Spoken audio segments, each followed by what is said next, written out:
Olá, eu sou Lilian Primo Albuquerque, esse é o LPA e Você, um programa onde unimos inspiração, educação e entretenimento, trazendo histórias inspiradoras e insights valiosos para os nossos telespectadores.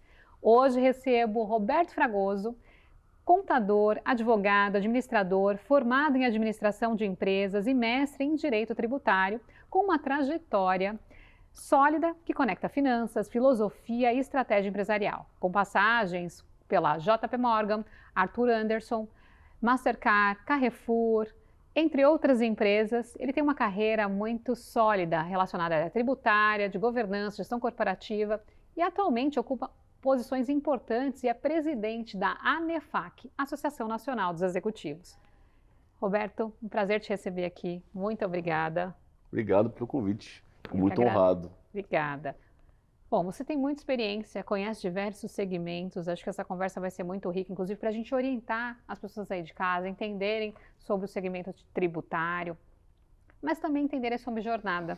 Eu gosto muito de trazer as pessoas para contarem também das suas jornadas, porque ninguém chega em nenhum lugar por acaso, as pessoas chegam porque elas passaram por uma certa jornada. E eu tenho aqui você formado em contabilidade, direito, filosofia. É até interessante olhar esse aspecto da filosofia. Como é que essa formação foi te moldando, né? E te trouxe também essa visão de negócios? Conta um pouco do Roberto. Boa pergunta. Bom, eu comecei há muitos e muitos anos atrás, né? Eu entrei na faculdade em 86 e na época existiam as profissões mais conhecidas naquele momento. Então, engenharia, direito, administração de empresas, economia, né? Hoje nós já temos um leque maior de atividades, faculdades e tal, mas eu achei que a faculdade de administração era uma opção muito bacana, porque dava uma visão bem geral, bem generalista, né?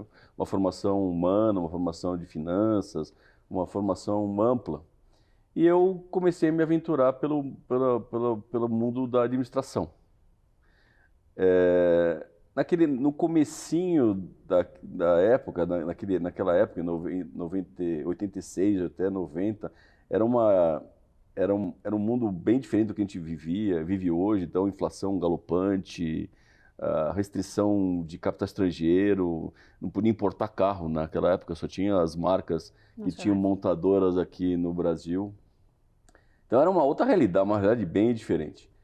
E eu tinha a oportunidade, e aí, junto com a faculdade, eu comecei a entender o que era esse mundo financeiro, né? Que eu sou, em que pese, depois eu vou falar um pouquinho sobre filosofia, mas eu achei a área financeira muito interessante. E aí você falou que eu fui do Morgan. Eu comecei minha carreira no mercado financeiro, lá no pregão, onde existia, na época não existia pregão na Bolsa de Valores. Eu fui operador de ouro, de índice, e conheci o que é um produto financeiro, como é que era a dinâmica do mercado, aquela loucura. Quem viveu na década de 90 via, né, o jornal Hoje mostrando uma foto do pregão, as pessoas comprando e vendendo produto. Então, eu estava lá embaixo, uma da época. Eu lembro daqueles celulares que o pessoal ficava ali grandão, Era um né? tijolão, exatamente. E aquele tijolão a gente falava na mesa. Então, a gente recebia a ordem da mesa e executava na roda. A execução da operação era física, né? A gente recebia a ordem, tinha que comprar e vender de acordo com a ordem da mesa. Era muito interessante. Era realmente mercado. Hoje é basicamente pedra, a gente entra na internet, faz. A vivência daquele tipo de realidade, né? A loucura. E aquele mundo, em 88, nós tivemos uma disputa política muito grande entre o Collor de Mello e o Lula. Então, de manhã, à noite a gente fazia análise de mercado, das tendências do dia seguinte, e depois de manhã a gente rasgava tudo se viesse a capa da Gazeta Mercantil, do Estadão, de forma diferente, né? E o mercado reagia muito pesadamente. Então, aliás, das experiências mais marcantes que eu tive foi na roda de ouro, porque tinham dois produtos mais importantes, né? O dólar e o ouro, que eram produtos de fugir, né? Não tinha essa quantidade de produtos que nós temos hoje. O mercado futuro de boi gordo, ou de boi, ou de outros, de soja, era muito incipiente no Brasil. E eu lembro que eu estava no mercado e o Lula, na época, tinha subido um ponto percentual. Estava abaixo do Collor, mas subiu um ponto percentual. Então o mercado virou extremamente comprador de ouro. E aí o Banco Central entrava vendendo na roda de ouro centenas de toneladas de ouro, o mercado não arrefecia. E a gente tinha que comprar ouro. Então eu lembro que eu fui comprar, eu estava atrás de uma posição de compra, a gente foi fechando a operação no vendedor, o Banco Central operava por alguns dealers, né? Eu lembro que o vendedor, que era físico, o menino era forte pra caramba, ele foi tomando fechado, ele dava um tapa, falava fechado, fechado, e o auxiliar de pregão ia anotando. A gente foi fechar a operação até o banheiro, desde o pregão, até porque era um monte de gente fechando a operação, fechando o cara, e eu fui atrás, eu acabei comprando também a minha operação dentro do banheiro, porque era aquele monte de gente empurrando o outro até chegar a fechar essa operação. Olha que interessante. Era insano, era insano. Eu imagino, porque a gente, bom, não sei todas as pessoas que estão assistindo se lembram dessa época, mas na TV, quando passava, era um barulho, era um telefone para um lado, um gritando para o outro. Agora, quando o Fragoso conta de ir até o banheiro, você ia atrás dele, ia atrás, porque era físico, tinha que fechar a operação, fechado 10 contratos, fechado 100 contratos, então tinha que dar o fechado, o cara fechado com você e o operador, o assistente de pregão, é um que usava um jalequinho vermelho e amarelo na BMF.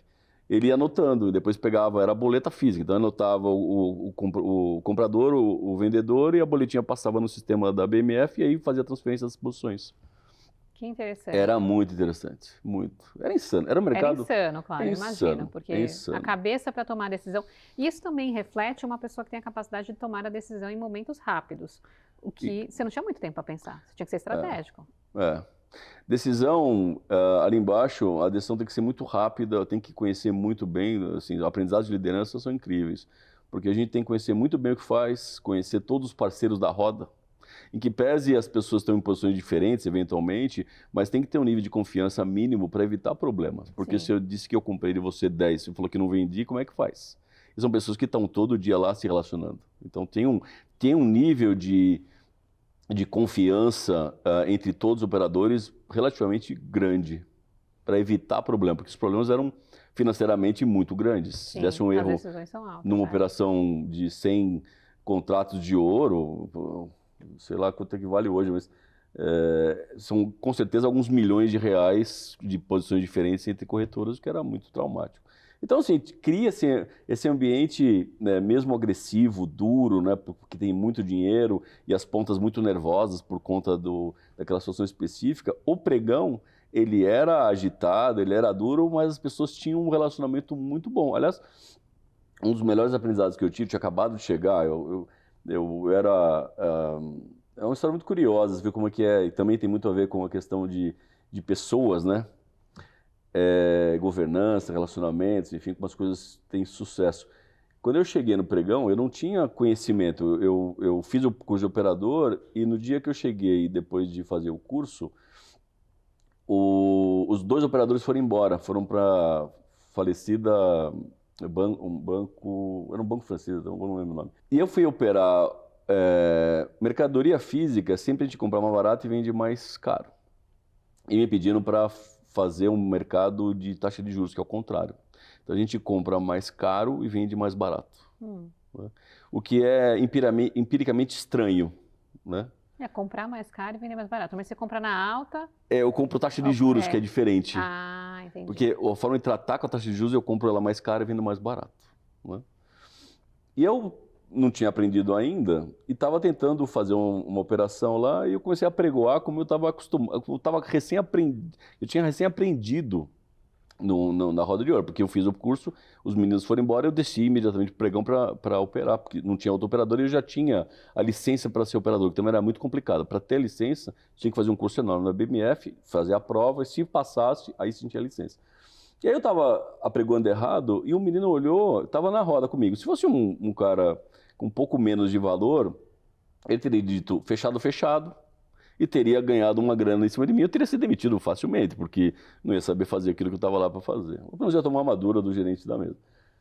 Ele falou, Roberto, eu estou entendendo o que você quer, mas estou vendo que você está fazendo errado. E no mercado financeiro, o pessoal vê o canibalismo que né?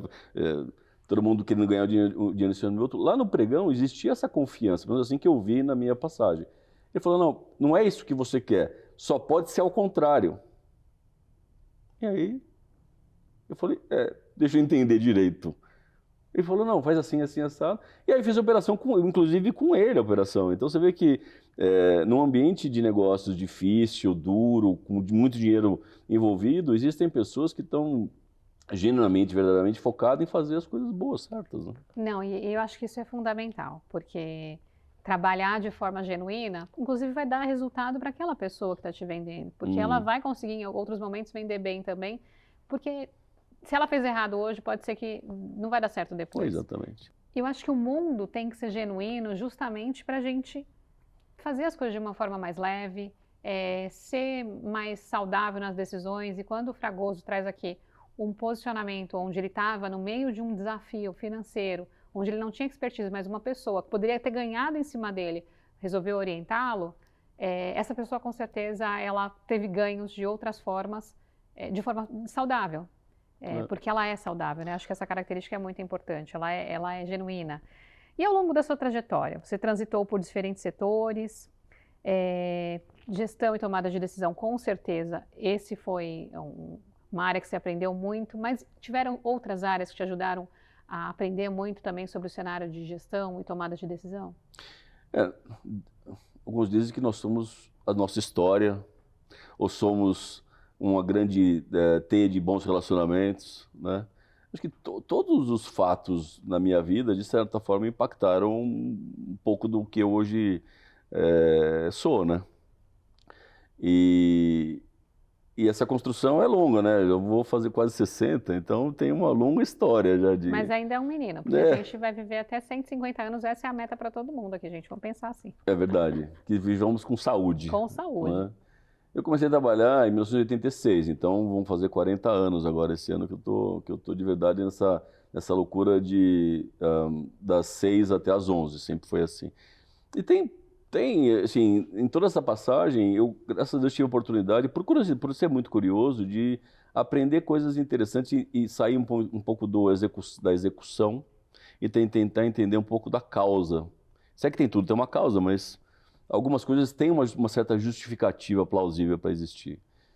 Então, quando eu estava no mercado financeiro, eu entendia que existia uma troca de valores entre as empresas, entre pessoas querendo se posicionar em determinados ativos, mas eu não entendia como é que uma empresa compra, na época era Paranapanema e Vale do Rio Doce e Petrobras, eram as ações mais importantes. Qual é o critério que eu uso para comprar uma ação? Né? Isso tudo foi na Enfim Invest, que eu participei como operador. E aí eu percebi que existia um hiato de informação muito grande meu para entender o que era uma empresa. Eu, poxa, aqui está uma grande oportunidade. Estava na faculdade ainda, entendendo o que é um fluxo de caixa, o que é gestão de pessoas, o que é teoria das filas, enfim, aquele monte de conhecimento que a faculdade de administração dá. E aí eu me candidatei para participar do processo de recrutamento da Arthur Andersen. E como eu trabalhava em banco, já tinha experiência, né, em produtos e tal, então eu fui aceito no processo. E comecei a entender o que é de verdade uma empresa. O que é receita, o que é custo, o que é treinamento de pessoas. Enfim, é uma dinâmica muito rica. Sim. Era uma empresa maravilhosa na época, era líder de mercado em termos de qualidade e tal. E eu tive uma vivência muito rica em poder auditar a empresa, né? Conhecer de verdade como uma empresa funciona, como é que ela compra, como é que ela gera lucro, como é que gera prejuízo, os riscos que tinha, muito antes até dos conceitos de governança que hoje existem, por conta até de um problema que aconteceu nos Estados Unidos com a Enron. E aí eu comecei a perceber que seria muito legal poder ensinar esse tipo de coisa, né? Eu já tinha me formado em administração, me formei em 90. Em 93 eu fui convidado para dar aula na FAP, aí eu fui dar aula de contabilidade, auditoria, custeio, análise de balanço e tal. E foi bacana, porque poder ensinar para administrador como entende uma empresa é muito rico. Porque o administrador, ele precisa muito desses conhecimentos contábeis. E você estava vivenciando isso dentro de uma empresa. Exatamente. E é muito mais fácil para você transmitir o conhecimento quando você vivencia. Que essa é uma coisa muito importante, a gente também vivenciar para poder transmitir. Eu gosto muito dessa linha, mas agora a gente vai para o intervalo e já a gente volta para escutar mais dicas e a história do Fragoso.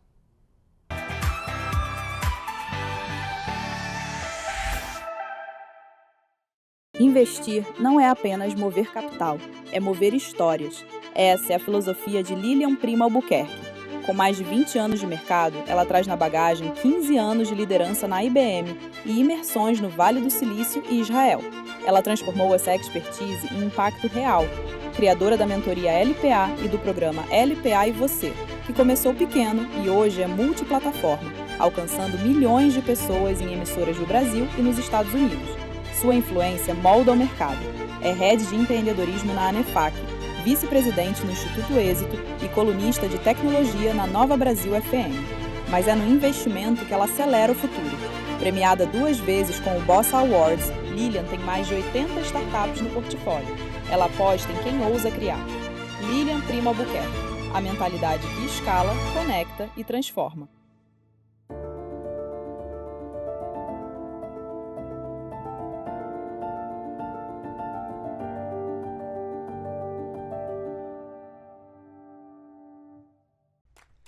Em um mundo onde a busca por práticas sustentáveis é uma jornada constante, próximo à cidade, uma fábrica vinha emitindo gases e odores muito desagradáveis, perturbando a tranquilidade dos moradores há tempos.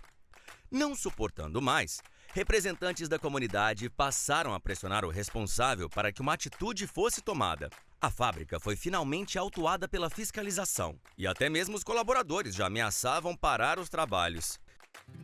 Enquanto o representante da fábrica andava frustrado por não saber o que fazer, tropeçou em uma lâmpada mágica e instintivamente a pegou e esfregou. Inacreditavelmente, um gênio saiu da lâmpada e concedeu a ele um desejo. Sim, o pedido foi a solução do problema dos gases e odores da fábrica. Como em um gesto mágico, todos os gases que geram odores foram neutralizados, trazendo finalmente o alívio à comunidade. Maravilhado com a solução que o ES Gênio trouxe ao problema, o responsável ficou animado para repensar e estender as práticas sustentáveis para todas as unidades e operações da empresa. Os moradores e os colaboradores ficaram gratos e felizes com a nova realidade. A fábrica foi liberada pela fiscalização. Por fim, a ação do ES Gênio inspirou toda a comunidade a apoiar as práticas sustentáveis. Dux Grupo, liderando pelo exemplo, promovendo um mundo onde a sustentabilidade é prioridade. Toda transformação começa com uma decisão. E na LPA Academy, essa decisão foi ter uma plataforma que carrega sua essência, sua marca, sua identidade. Por trás de tudo, streaming nativo, inovação, presença inteligente, simplicidade no que deveria ser complexo. No fim, não é sobre tecnologia, é sobre quem aprende, sobre quem cresce, sobre quem transforma sua própria realidade.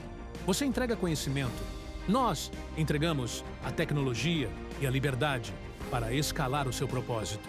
A plataforma é sua, a marca também, a tecnologia é nossa. EduSkills, sua plataforma de educação 5.0. Lions Startups.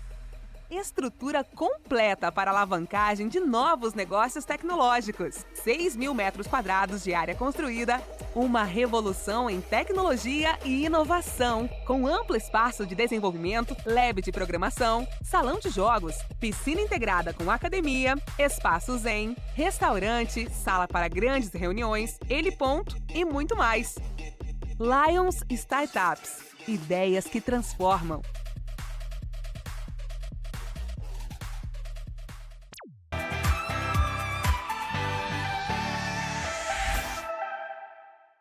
Voltamos para essa conversa que está muito interessante com o Fragoso, Roberto Fragoso.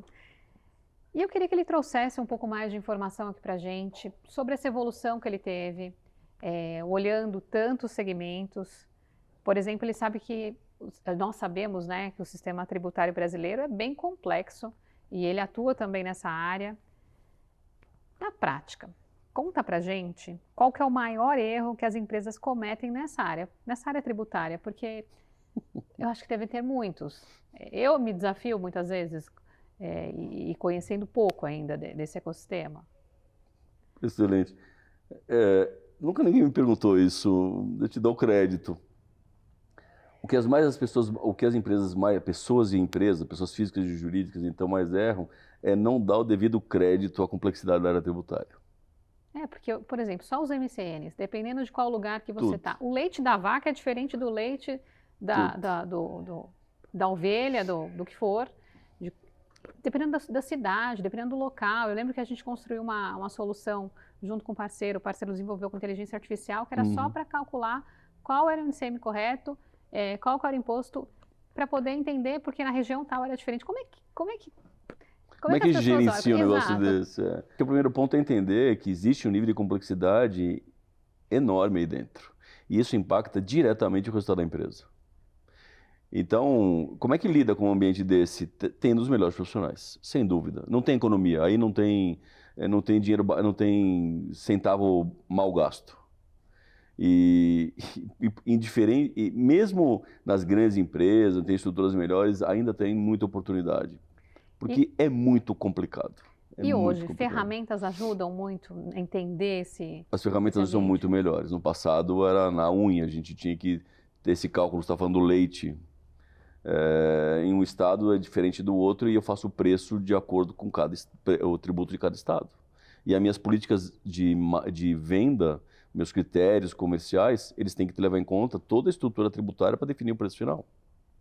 E se você não sabe como funciona, vai perder dinheiro. Vai perder dinheiro, Sempre. você vai estar pagando mais, ou às vezes vai estar deixando de recolher alguma coisa. Ou você não sabe, ou está deixando de colocar um preço mais baixo porque acha que a alíquota é de 20 e na verdade a alíquota é 10. Só por causa da região.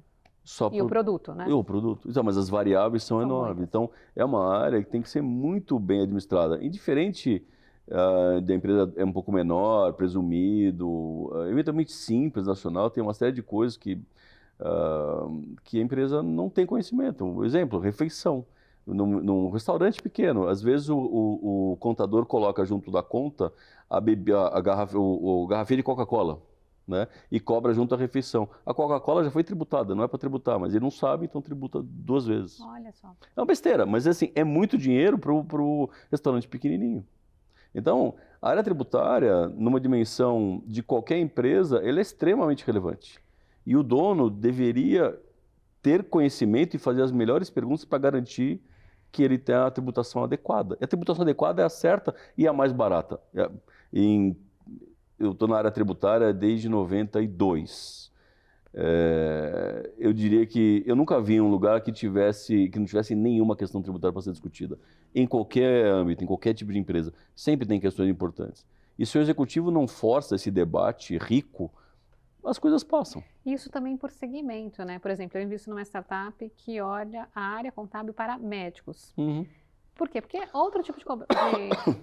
Tipo de cobrança, totalmente diferente. Tudo é diferente. Tem equiparação. Quando você olha o médico, por exemplo, de acordo com os tipos de serviços que uma clínica presta, ele tem equiparação hospital. Então, a alíquota, o custo final tributário não seria 20%, seria 12%. Mas como nem todo mundo sabe, acaba pagando 20%. É muito diferente. E com relação à reforma tributária que está acontecendo, que está vindo, o que você tem para trazer para a gente? Eu acho que esse assunto rende aqui, Anos de conversa. Vamos tentar sintetizar aqui, principalmente quando a gente olha também o cenário de a pessoa que recebe até X de salário, quanto vai recolher, tem a discussão dos 5 mil reais. O que você pode trazer aqui para a gente? Conselho para os nossos ouvintes, né? O jovem empreendedor que está chegando, ou os empreendedores que não declaram e faturam, e aí a gente tem tudo isso vindo. Tem muita coisa nova, muita coisa nova. A reforma tributária dos tributos sobre consumo muda completamente a dinâmica de preço. Os tributos sobre lucro mudam completamente a dinâmica do custo do dividendo, porque acima de 50 mil reais eu sou obrigado a pagar 10% sobre aquele valor. Depois eu tenho a declaração de ajuste no final do ano, que era a declaração de pessoa física, onde eu vou refazer o cálculo e ver se eu devo ou tenho diferença a pagar. Então, quem está no Simples Nacional e tira acima de 50 mil vai pagar mais imposto. No mês. Vai ter menos.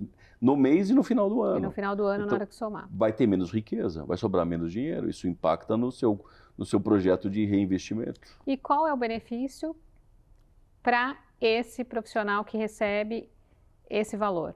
Não tem um benefício? Tem algo que o governo devolve em troca? Bom, aí é questão de políticas públicas, é complicado de julgar, né? Vamos ficar só no limite do direito tributário, porque olhando a aplicação do recurso do governo tá aí as críticas diárias sobre a aplicação. Mas olhando para a reforma tributária, é uma questão extremamente importante, não deixar de lado essa questão da reforma, Lilian, porque a reforma tributária, ela não é exatamente reforma da área tributária ou do contador externo ou da área de tributos da empresa ou fiscal, como cada um chamar. É uma área que envolve todas as áreas da empresa. E se os executivos da empresa não souberem administrar direitinho o que vem pela frente, vai perder muito dinheiro. Porque a alíquota vai, se é que vai ser mantido do jeito que está sendo falado, mas a 26%.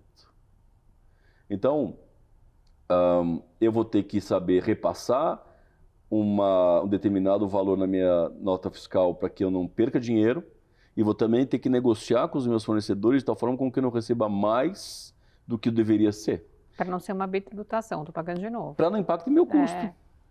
Impacta meu custo. Então, essas contas são complicadas, porque hoje, daqui para frente, a discussão não tem mais limite de crédito, tudo dá crédito, o que hoje ainda não acontece com o PIS, COFINS, ICMS, os problemas do ISS, do IPI também. Daqui para frente vai ser um não cumulativo geral. Só que essas relações de quem vai ficar com prejuízo que é a grande discussão. É mais ou menos igual aquela brincadeira sabe aquela brincadeira de cartas? Quem fica com a última carta baixa paga a prenda ou toma rolhada. Tem aquela história... Como é que a gente lida com isso? Porque imagina, eu vendo um produto, eu já recolhi um imposto sobre ele, aí esse produto foi para... Eu adquiri o produto, coloquei dentro de uma outra solução e serviço e estou bitributando ele. Como é que a gente... Quem cuida disso? Tem como? O melhor que tem é ter um técnico, que a empresa treine os seus executivos, indiferente do tamanho da empresa, mesmo de médio porte, ou então as empresas de pequeno porte garantam que tem um bom assessoramento contábil do escritório de contabilidade. Porque senão vai perder dinheiro. Vai perder. E o Simples é uma área que de Simples não tem nada. Porque eu tenho o Simples de que vai ficar... Geral. Você acha que generalizou e é pior? É muito difícil. Vai ter aumento de carga tributária. Empresas de serviço, então, vão perder, se não ficarem, assim, se não negociarem muito bem, vão perder uns 5% a 10% da margem da operação, lucro, vai perder 10% do lucro. Então tem que ter uma formação. Por quê? Porque quando eu tenho um fornecedor, vamos pegar esse tablet, um exemplo qualquer, na revenda, né? No serviço é uma coisa, a revenda é outra. Vamos pegar o tablet alguém vai te vender. Então, você imagina um Carrefour pegar a Apple, por exemplo. A Apple, quando eu for te passar o tablet, ela vai colocar a carga tributária, tudo que ela pode, né? Porque as dinâmicas comerciais são diferentes das dinâmicas tributárias. A dinâmica tributária é assim, o valor certo é esse. A dinâmica comercial é assim, não, eu preciso aumentar meu preço. Esse é assim que funciona. Então, já aí começa o primeiro conflito. Quem determina o preço não era a tributária. A área tributária vai ajudar a área comercial a definir qual vai ser a estratégia, mas a estratégia é a área comercial que vai negociar. Então você pega a Apple, por exemplo, negociando com a Ali do Brasil, ou então com o Carrefour, se ela vende lá, enfim. Ela fala, o meu novo preço é esse, e o meu novo preço apenas contém o efeito da carga tributária. Aí o Carrefour, o Ali vai ter que falar, mas como é que você chegou nesse número? Porque se ela não chegou, o que vai ter dentro do componente de preço? Outras coisas que não são exatamente a área tributária. E aí, o que vai fazer é um tentando empurrar preço para o outro. No final das contas, vai ser essa brincadeira. Então, quanto melhor for a sua educação para entender esses movimentos de formação do tributo na formação do custo ou do teu preço de venda, menos dor você vai ter no final dessa briga toda. E mais. E o contador faz isso? O contador ele faz essa análise de entender, custa R$3.000. Desses R$3.000, X aqui é de imposto. Sim. E para que, por exemplo, quem for comprar consiga entender quanto tem de imposto ali, porque ele consegue depois não repassar esse outro imposto dentro da compra da revenda dele. Sim. Então, eu tenho que ter essa preocupação do meu profissional conseguir fazer todo esse entendimento para eu não estar vendendo um produto e sendo tributado de novo. Sim, esse é o papel do contador. Aliás, o contador tem diversos papéis. Talvez ele não saiba vender bem a qualidade do seu trabalho. Isso talvez seja uma questão interessante, porque a gente tem visto uma redução representativa na formação de contadores. Quando a gente olha hardware, eu acho que é mais fácil, porque você tem lá o preço do produto e consegue talvez identificar. E quando a gente olha serviço, porque você fez um comentário aqui de serviço e disse, olha, ele vai perder 5% em cima do lucro. Como é que funciona? Porque que eu tenho que olhar daqui para frente é a estrutura de... Eu tenho 2 mundos para olhar. Primeiro, meus custos, depois minha receita.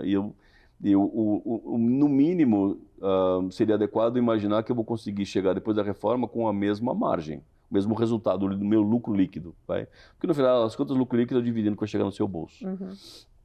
E no caso de serviço, o que acontece? Existe um componente forte de mão de obra, porque é a prestação de serviço. E eu não tenho crédito sobre isso. Hoje vai ser um crédito total. Então, tudo que eu compro dá crédito, o que não era hoje, não é assim hoje em dia. O varejo, por exemplo, tem crédito sobre metade do que compra. Eu só tenho crédito sobre a matéria-prima. O resto, gasto do escritório, etc., depreciação, tem crédito. A hora que eu faço isso, eu vou ter que olhar todas as minhas linhas de gasto e ver onde é que eu vou ter uma redução do meu custo, ou um aumento, de acordo com a negociação que eu vou ter com o meu fornecedor. Só que a parcela de mão de obra não dá crédito, porque é folha. Folha não dá crédito. Folha não dá crédito. Então, a hora que eu olho todos os meus custos, menos aquilo que eu tenho como... toda vez que eu... Depois eu vou ter que... Aí, daqui para frente eu vou ter que olhar todos os créditos que eu tenho daqui para frente, integralmente, pega uma demonstração de resultado, eu vou ter várias linhas ali, custo de mercadoria, energia elétrica, aluguel e manutenção, etc. Tal, isso tudo dá crédito aqui para frente. Isso é um direito que eu tenho, como se fosse uma antecipação de folha, então um crédito que eu tenho na folha. E depois eu tenho a minha obrigação que nasce pela venda da mercadoria, prestação de serviço, qualquer ingresso de dinheiro dentro do caixa da empresa que seja definitivo, tá bom? A relação entre um e outro é quanto eu vou pagar no final do mês. Então, se nas minhas compras eu conseguir um crédito de 10, depois da minha venda eu tenho uma obrigação de 20, a diferença eu tenho que pagar, que é 10. E essa é a dinâmica. Como para serviço eu tenho pouco crédito, então eu não vou ter 10, eu vou ter 4. Então, 4 menos 20, eu vou ter que pagar 16. Entendi. Então, e aí o que vai acontecer? E esse é o ponto extremamente importante no Brasil. Nós vamos ter que aprender como é que é a estrutura do meu fornecedor para garantir que nas negociações eu vou assumir o valor justo. É justo, só o que deve realmente ser repassado. Exatamente. Mas qual é a tendência das negociações? É todo mundo querer empurrar preço o máximo possível. Porque a dinâmica não é tributária, a dinâmica é de compra e venda. E as áreas de compra e venda não pensam como área tributária. E não dá para colocar na mesa de negociação o cara da área tributária com o vendedor do outro lado. Olha que interessante. O seu comprador vai ter que ter um skill tributário ali. Vai ter que aprender. Como aconteceu em 2001, 2002, quando o PIS virou não cumulativo. A dinâmica é muito similar. E a área tributária foi extremamente importante para educar a empresa para o comprador e para o vendedor saberem quais são os seus limites. Essa, entre os diversos desafios dessa reforma, esse é a questão de sobrevivência do negócio. O resto é questão de burocracia para fazer a nota fiscal funcionar, o livro funcionar, o SAP funcionar, etc. Tal, que também é tão importante quanto, porque se não tiver SAP não tem nota. Mas em termos de sobrevivência, se a área de negócio da empresa de compra não aprender a lidar com esse negócio, vai perder muito dinheiro. Pega um contrato público, né, com cláusulas de equiparação de preço por conta de mudanças quaisquer de tributos. O prestador de serviço já vai ajustando imediatamente. Olha que reflexão interessante você trouxe aqui. Quando a gente olha o aspecto de liderança, e aí a gente sempre segmenta, as áreas são segmentadas, né? Mas o líder ele tem a obrigação de olhar como um todo. Uhum. E você está trazendo aqui, principalmente nesse momento que a gente está vivendo, que as áreas cada vez mais têm que ter uma sinergia muito mais forte. Você tem que ter a sua área contábil, a sua área tributária muito mais ligada com a área de compras e com a área de vendas também, para entender o que está sendo feito. Porque o vendedor ele vai virar para o comprador do que trouxe o produto, que foi lá e gerou a composição do que ele tem que entregar, e vai questionar. Só que ele tem que ter uma base aqui de alguém suportando esse comprador para que o que o vendedor vai entregar também seja algo satisfatório. Sim. Porque todas as pontas ali têm que caminhar. E a gente... Isso é Brasil? Essa visão do todo, né? Isso é Brasil? Porque como é que é fora? Você vê que isso é Brasil?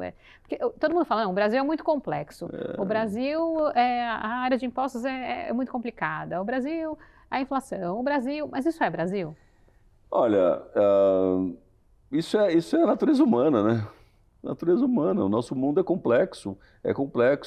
Mas ele é ruim? Não. Não. Nosso mundo é ótimo, porque faz com que os executivos tenham que pensar muito melhor do que outros executivos que têm um nível de exposição menor. Então, eu só vejo coisas interessantes desse mundo complexo. O complexo não quer dizer que é ruim. Talvez essa equiparação de dizer que a complexidade traz perda de valor. Não, muito ao contrário. Faz com que a gente pense muito melhor, porque sabe que o ambiente é mais complicado.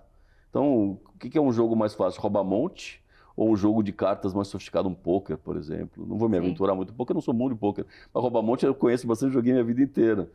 É um jogo simples o rouba-monte, as regras são fáceis. Agora você pega um jogo com variáveis mais complexas, coloca o executivo numa situação muito mais interessante do que um jogo, do que uma gestão de empresas que não tem muito desafio. Ou seja, fazer uma gestão de empresa no Brasil e pensar em fazer uma gestão de empresa em outro lugar, você vai estar mais preparado, porque vivendo do Brasil você já se desafiou muito. Que é o histórico dos grandes executivos brasileiros do mundo, porque viviam inflação, taxa de juros, um ambiente dificílimo entre transporte, logística, etc. Tal, e no final tinha que entregar um lucro em dólar, porque o executivo estrangeiro, o brasileiro numa empresa estrangeira, tem que entregar o resultado em dólar, porque lá fora consolida em dólar.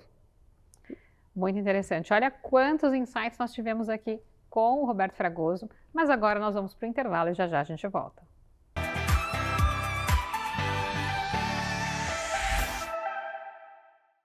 Investir não é apenas mover capital, é mover histórias.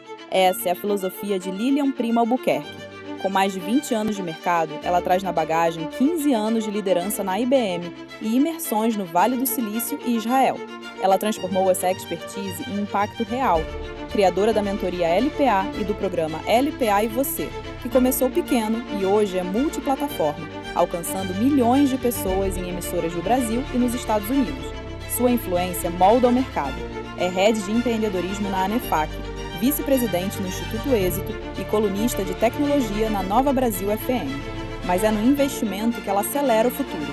Premiada 2 vezes com o Boss Awards, Lilian tem mais de 80 startups no portfólio. Ela aposta em quem ousa criar. Lilian Prima Albuquerque, a mentalidade que escala, conecta e transforma.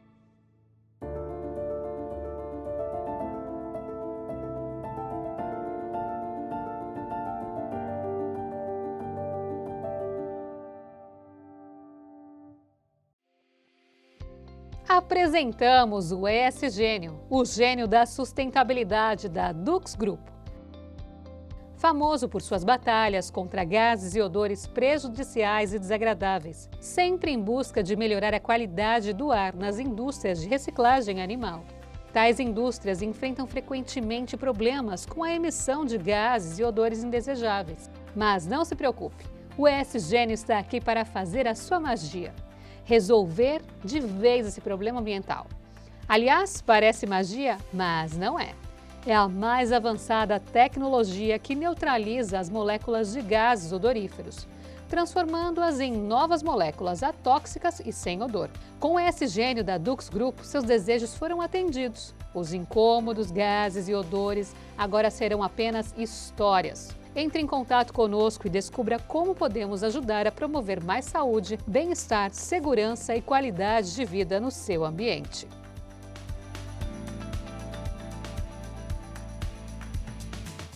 Toda transformação começa com uma decisão. E na LPA Academy, essa decisão foi ter uma plataforma que carrega sua essência, sua marca, sua identidade. Por trás de tudo, streaming nativo, inovação, presença inteligente, simplicidade no que deveria ser complexo. No fim, não é sobre tecnologia, é sobre quem aprende, sobre quem cresce, sobre quem transforma sua própria realidade. Você entrega conhecimento, nós entregamos a tecnologia e a liberdade para escalar o seu propósito. A plataforma é sua, a marca também, a tecnologia é nossa. EduSkills, sua plataforma de educação 5.0. Eu sou Lilian Primo. Eu acredito que todos merecem acesso a conteúdos de qualidade que realmente transformam suas vidas e negócios. Por isso, estou disponibilizando a vocês uma plataforma dedicada a oferecer exatamente isso. Na nossa plataforma, você encontrará cursos, e-books, palestras, insights, mentorias e muito mais conteúdos que elevam sua visão de negócios e mudam sua mentalidade empreendedora. Tudo está centralizado em um só lugar.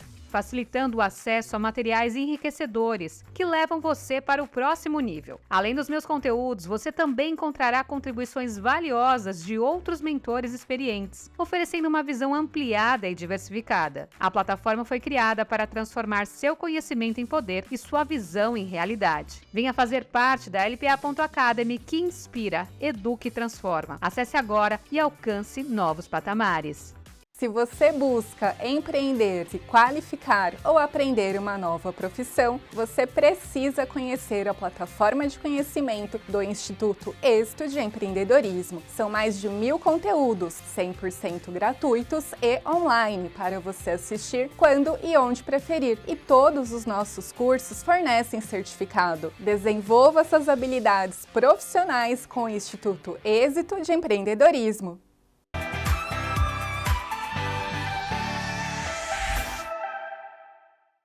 Voltamos para essa conversa que está muito interessante aqui com o Roberto Fragoso.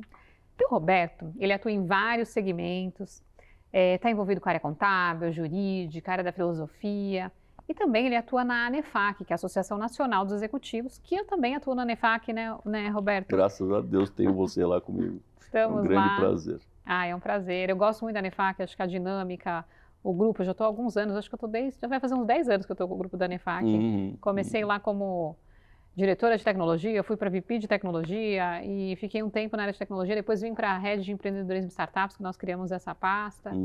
E seguimos nos desafiando e olhando muito esse ecossistema que envolve os executivos, que envolve a área contábil. Como é que é para você atuar na presidência? O que você vê que a gente cria de novo também nesse ecossistema? Bom, a ANEFAC tem 2 pilares. Uma é de bons relacionamentos e a outra é de conhecimento, né? Então isso a gente nunca mudou, não vai mudar, porque isso é a nossa essência. Do outro lado, tem as modificações necessárias para a gente se ambientar e adaptar às realidades novas do mercado. E esse é um grande desafio, grande desafio. Há 10 anos atrás, os temas mais importantes eram taxa de juros, talvez um pouco tributário, bastante contabilidade. Hoje, esses próximos 2, 3 anos, no mínimo, os temas mais importantes serão tributário, contra essa estrutura que nós estávamos conversando, e também a questão de inteligência artificial, porque ela é algo que não dá para retroagir. E a gente vai ter que se adaptar e pensar em tudo isso, em relacionamento, em matéria técnica, como esses 2 componentes eles influenciam dentro do nosso ecossistema. E é um desafio enorme fazer com que isso tudo funcione, entender as realidades novas, a forma de nós educarmos, nós como educadores, educarmos os nossos assistentes, a associação oferecer cursos que sejam sob medida para que esse novo ambiente sobreviva, né? Atuar junto às faculdades, atuar junto ao mercado, fazer bons relacionamentos, enfim, é um desafio muito grande. E olhar também como as startups podem também contribuir com esse cenário, porque tem muitos incumbentes dentro do ecossistema da ANEFAC, muitas empresas grandes, que podem, inclusive, ou absorver startups, ou utilizar os serviços, ou aprender. Acho que a gente aprende muito com as startups. Eu, pelo menos, tenho me desenvolvido muito entendendo esse ecossistema, porque é uma mentalidade diferente, é um modelo de pensamento de escala, e que muitas vezes uma empresa olha e fala, o que uma startup pode me ajudar? Você que tem uma empresa grande, muitas vezes pode fazer uma joint venture, juntar com aquela startup, não precisar desenvolver uma área nova, mas aproveitar aquele serviço e potencializar o seu negócio. Sem dúvida. Então, acho que a gente olhar isso, como é que esse ecossistema se compõe, também é muito importante. Verdade. Mas, claro, que o Fragoso também, ele tem uma outra vertente que é muito interessante, que está relacionada à filosofia. E a filosofia, ela é um papel fundamental, inclusive, na nossa vida, porque a gente tem que saber como lidar com as situações. E como é que a filosofia tem te ajudado e ajuda, né, as pessoas, principalmente nesse segmento que a gente envolve a área executiva, envolve a liderança, como é que isso te traz novas visões, né? Você que atua também muito com isso. Legal. Bom, primeiro para esclarecer, né, eu me formei, né, fiz a formação quase que inteira da filosofia, graduação, mestrado, tocava no doutorado. E uma das coisas mais importantes da filosofia é nos ajudar a fazer a boa pergunta. E a graça da boa pergunta é aquela que não tem boa resposta, né? Elas nem têm resposta. Isso ajuda muito as pessoas a pararem a pensar, porque num momento de conselho de administração ou decisões a ser tomadas diariamente, O processo decisório, se você colocar mesmo na ponta do lápis, ele talvez, em certos momentos, requeira melhoria. Perfeito. Então, o que a filosofia traz é um ferramental riquíssimo de instigar a pergunta, de instigar o problema e tentar sair desse problema com as melhores respostas possíveis, né? E é curioso, quando eu comecei a estudar filosofia, comecei no mestrado de Direito, eu percebi que a grande maioria dos meus professores falava muito sobre filosofia pura, né? E encaixada no direito. Eu falei, bom, mas se tem essa discussão sobre filosofia pura encaixada no direito, então tem que saber o que é filosofia pura. E aí eu fiz a graduação em filosofia. E nessa eu acabei vendo um dos temas mais curiosos até hoje para mim, que é a metafísica, que é a discussão sobre o real. Parece tão óbvio, né? O real, mas o real é um tema complicado, porque eu posso ver a caneca, mas o que faz da caneca uma caneca, eu nem vou entrar nesse mérito aqui, não temos tempo. Mas com esse debate todo, eu acabei vendo uma possibilidade de fazer uma reflexão entre o conceito de real junto com a fraude. E aí eu consegui ver o problema do planejamento tributário, qual é o limite do planejamento tributário. Esse tema foi tão interessante que a própria Receita Federal me chamou para palestrar lá. E eu fui palestrar, era um convite que um amigo meu fez, que é da Receita, para alguns colegas. Eu cheguei lá, um auditório cheio, lá no Departamento de Grandes Contribuintes. Porque é um tema extremamente importante. Qual é o limite do planejamento tributário? Ninguém sabe. Qual é o limite? O limite objetivo, subjetivo, o que eu acho, ou tem uma norma, tem um limite possível? E a gente foi debater isso. E esse é um típico assunto para a filosofia, o que é a essência. O que é a essência? Mas a essência do negócio. E eu vou voltar no tema da caneca. Porque o que é uma caneca? Eu queria que o nosso telespectador tivesse essa interpretação. Porque assim, o que é uma caneca, por exemplo, para mim, o que significa essa caneca? Essa caneca, para mim, ela tem um significado aqui. Uhum. Ela tem um posicionamento de marca, ela tem um posicionamento de marca, ela tem eu tomar um cuidado de ter o meu convidado aqui tomando algo que seja satisfatório. Eu tenho essa percepção, mas de repente pode não ser essa percepção para uma outra pessoa. Exato, isso é um tema interessante. O que é percepção para um não é percepção para outros, por exemplo. Então, o que vale, no final das contas, é uma somatória de opiniões. Quanto mais opiniões para um lado, melhor será. Ou seja, o debate ele é por quantidade de votos. Não vou dizer que seja democracia, mas o empate e o desempate é pela quantidade de votos por um lado ou pelo outro. E se os dois? E se todo mundo tiver errado, tinha um certo com um voto só e 8 dizem... E como é? Porque, por exemplo, o conselho de administração é justamente isso. Então, esse é um problema a ser encarado, porque o que é ciência? Então, esse é um tema muito interessante para debater pelo conceito da epistemologia. O que é a ciência? Como é que eu determino que aquilo realmente deve ser daquela forma? Então, quando eu digo essência daquele negócio, por exemplo, eu devo ter uma resposta que é comprovada empiricamente, ou comprovada na realidade, e digo, olha, aquilo só é daquela forma e não de outra forma. Olha que interessante. Então, eu vivo isso nos boards. Porque, assim, um dos boards que eu faço de investimento, eu sou a única mulher. E aí eu tenho a percepção, e tem vários homens que participam desse board. Uhum. E por muitas vezes a gente vai para uma tendência de uma posição para tomar aquela decisão de investimento. Uhum. E já aconteceu de eu ser a única que tinha uma decisão diferente, uma opinião diferente, e eu trouxe a opinião. E tudo mudou. E poderia não ter mudado. Mas a percepção deles foi justamente, não, peraí, houve uma reflexão de todos e aceitaram aquela opinião. E a gente está falando de investimento, de entrar num negócio. Eu poderia simplesmente ter olhado e falado, não, ok, a maioria está pensando dessa forma, eu nem vou colocar o meu posicionamento. Mas eu falei, não, eu vou colocar o meu posicionamento porque ele existe e eu tenho o porquê, um embasamento do porquê eu estou dizendo isso. E quando eu trouxe, foi muito interessante, porque mudou completamente. Eu nem imaginava que todos iam sentir essa tendência. Como é que você olha isso no aspecto da filosofia? Esse aliás, é um debate que eu tive a oportunidade de escrever bastante. Talvez eu tenha dois universos que o mundo trata de forma separada, que talvez ele possa ser consolidado em perspectiva num só. Mas eu tenho de um lado o subjetivismo, o que vale é a minha percepção, minha emoção, a minha sensação sobre determinada coisa. E nesse mundo não tem certo ou errado. Sim. Tem a minha percepção. Exato. Então, e aí tem as críticas e também tem os pontos positivos, mas é um mundo muito difícil de lidar, porque se cada um tem sua percepção, quem está certo? Do outro lado, eu tenho o que a gente chama de corrente objetivista, que é tem um certo e errado. Talvez a gente não tenha elaborado e debatido profundamente para entender o que é certo, o que é errado. E esse processo significa aprofundar o debate no limite, onde não resta muito o que falar, a não ser um ou outro. Então, são duas escolas totalmente diferentes. Agora, uma delas é a contradição da outra. Como se fosse num elo infinito, onde o ponto fraco de uma é exatamente o ponto forte da outra, e o ponto forte da outra é exatamente o ponto fraco da outra. Então, como é que eu consigo resolver esse dilema? Ele é insolúvel. É insolúvel, é. Porque a partir do momento que, se eu sou só subjetivista, logo eu não preciso nem obrigar que as pessoas tenham razão. O que importa é o que eu quero. É o que eu quero, é. E aí, elevado à enésima potência, a gente chega a resultados muito complicados.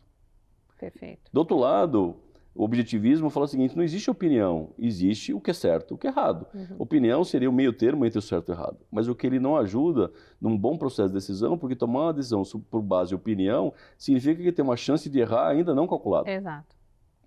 Então, esses dois lados não se fecham, eles são inimigos mortais desde que o mundo é mundo, desde que os pré-socráticos começaram a estudar essa matéria. Talvez o que ajuda bastante a essa conclusão é entender em que momento as duas ferramentas, ou esses dois ambientes, se relacionam. Então, em vez de eles serem antagônicos, talvez eles sejam complementares. Então, talvez quando eu falo, por exemplo, em gosto, que é uma coisa mais próxima ao sentimento humano, paladar, olfato, tato, eu estou lidando com uma coisa mais subjetiva. Quando eu estou lidando com padrões, com valores sociais, talvez eu esteja lidando com coisas que sejam mais objetivas. Então, quando a gente fala na aplicação da justiça, ela talvez não seja tão subjetiva assim, ao momento que eu consiga ver que eu posso aplicar a justiça de cada um do jeito que está todo mundo feliz. Um aplica de um lado, outro do outro, etc. E fica uma Babilônia. E aí, até onde eu consigo concluir esses estudos, isso ajuda muito no processo de empresa, não é da filosofia etérea, mística. Não. Qual é o caso concreto a ser avaliado? Perfeito. Porque ao trocar um elemento de um caso concreto, eu tenho uma outra estrutura totalmente diferente do que eu teria se aquele elemento não fosse considerado. Isso acontece... Desculpa, pode falar. Não, eu estou olhando e tem na percepção aqui. Gente, filosofia é um assunto que eu acho que a gente tem que fazer só um programa só sobre filosofia. Porque tem muito assunto para a gente conversar. Porque na hora que a gente olha aspectos de liderança... Eu tinha que já ter começado com vocês já falando sobre isso, porque tem muita coisa para a gente concluir aqui. Mas vamos aproveitar esse tema de filosofia e eu queria que você filosofasse no nosso bate-bola. Que eu tenho que te trazer aqui algumas palavras e aí vamos aproveitar o Fragoso agora para filosofar nessa linha aqui. Grande desafio. Tributos. Oportunidades. Estratégia. Obrigação. Governança.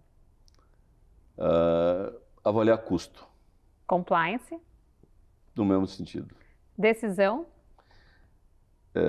Deve ser tomada. Finanças. Obrigação, responsabilidade de todos. Liderança. Também. Conhecimento. Empatia. Talvez liderança, a melhor Empatia. palavra seria empatia. Conhecimento. Um luxo. Equilíbrio. O mais importante. O caminho do meio. Legado. Uma boa pergunta. Olha aqui, a gente já filosofou aqui só de refletir sobre essas palavras aqui na dinâmica. Ele foi bem rápido, né? Muito bem. Eu queria te agradecer. Ô, querido. Você vai ter que voltar aqui, porque a gente vai ter que fazer um episódio só falando sobre isso, porque tem muito assunto para a gente conversar. Quero te entregar um presente dos nossos apoiadores. Muito obrigado, nossa. Espera aí, produção, pega aqui. Veja os presentes que a gente preparou para você. Poxa vida.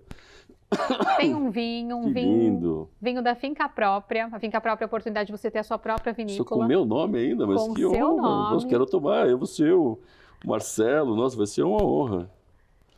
Todo personalizado, Finca Própria de Mendonça. Que legal. Nossa, muito bacana. Muito bacana. E também a gente tem a Dux Defender aí, o produto da Dux para te proteger contra germes, bactérias, Muito coronavírus. É um produto muito legal. Muito bom. Eu deixo o meu no carro. Muito bom. E mais um presente para você também, foi preparado pela Difat. A Difat tem mais de 26 anos de mercado. Nossa, que chique. Meu Deus do céu. Poxa E vida. prepararam Muito obrigado. um óculos, eles olharam o seu perfil e encaminharam a peça de acordo com você. Caramba. Espero que você tenha gostado. Adorei. Nossa, não sabia desse nível de requinte. Muito obrigado, querida. Eu Muito que obrigado mesmo. agradeço. Um prazer ter você aqui. Com certeza a gente ainda vai ter mais conversas em breve.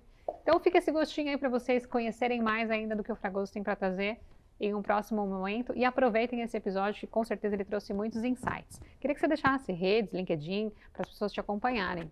Obrigado.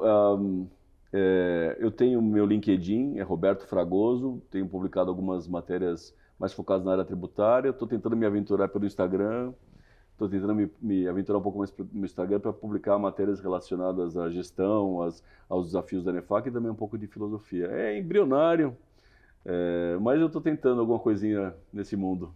Com certeza. Quem sabe aprendo um pouco com você como é que gerencia, para mim vai ser uma oportunidade bacana. Já tive ideias aqui, depois a gente fala. Legal. Mas você acompanha aqui os nossos episódios, né, todos os nossos episódios pelo nosso site www.lpaivocê.com.br, pelo meu Instagram, @lili_primo_albuquerque, pelo Instagram, @lpaivocê. E também acesse esse QR Code que está aqui na tela. Esse QR Code vai te ajudar a ganhar um e-book para te ajudar no seu desenvolvimento e também a concorrer prêmios. Então acesse esse QR Code aqui na tela, preencha suas informações e concorra a prêmios do LPA. Um abraço e nos vemos no próximo episódio.